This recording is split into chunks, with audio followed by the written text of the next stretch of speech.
So in the topic sorting techniques, we need to understand what sorting is. Sorting is nothing but arrangement of all the given elements in either increasing or decreasing order.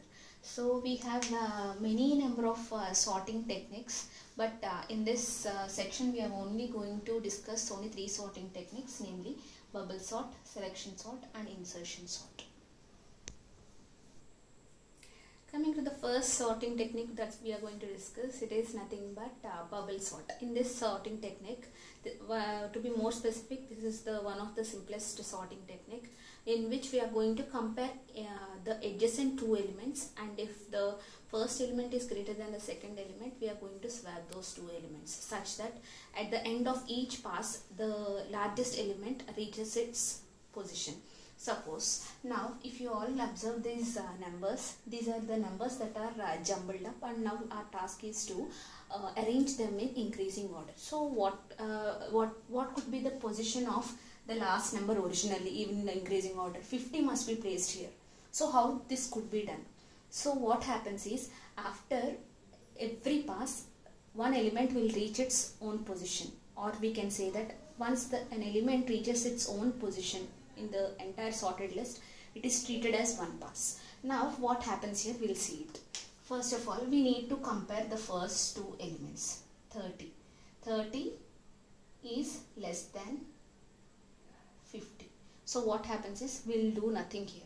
The list will remain as it is. Afterwards, we are going to compare the next two elements. These are the first two elements, these are the next two elements. Now we are going to compare these two. Now what happens here is, 50 is greater than 40.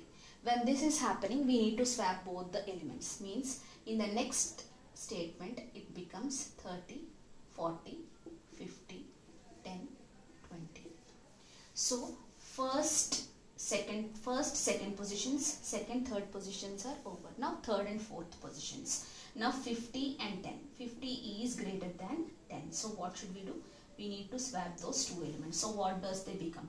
30, 40, 10, 50, 20. So this is what happened. Now we have to compare fourth element and fifth element. 50 is greater than 20. Yes, true. So what should we do? We have to swap these two elements. So they become 30, 40, 10, 20 and 50.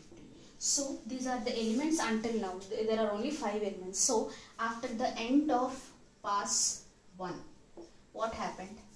50 reached its own position, and the remaining elements have to be sorted still. So this is pass 1.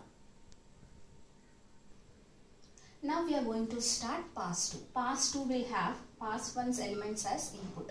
So now what happens is, now we will start comparisons, and our comparison must stop at 20. Why? Because 50 is already sorted, and if we check also, what happens is, it is a waste of comparison. So we have to write the programming in such a way that we have to stop our program, searching at 50 itself. Now again start comparison, 30 and 40. 30 is less than 40. So no need of any other things. We need not swap anything. So in the next statement, they will be as it is. Next, 40 and 10 has to be compared. What about 40 and 10? 40 is greater than 10. So what should we do? We have to swap those elements. So in the next line, we are going to write in this manner. Now 40 and 10 have been compared and swapped. Now 40 and 20 have to be compared. 40 is greater than 20. So what should we do? We have to swap. Now what happens? 30, 10, 20, 40, 50. So what happened is, we should not compare 40 and 50. Why? Because already 50 is in its position. So at the end of the second pass, two elements have been completed. So this is at the end of pass 2. So two elements have been sorted. Now we are going to start pass 3.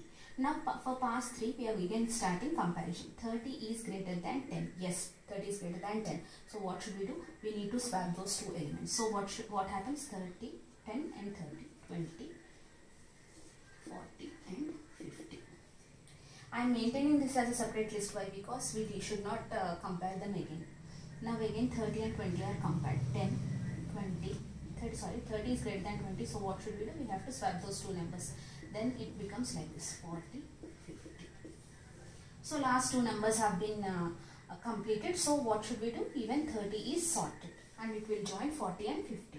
Now what happens is, by observing here we know that 10 is greater than 10 and 20 are in their own positions, but the comparison must happen.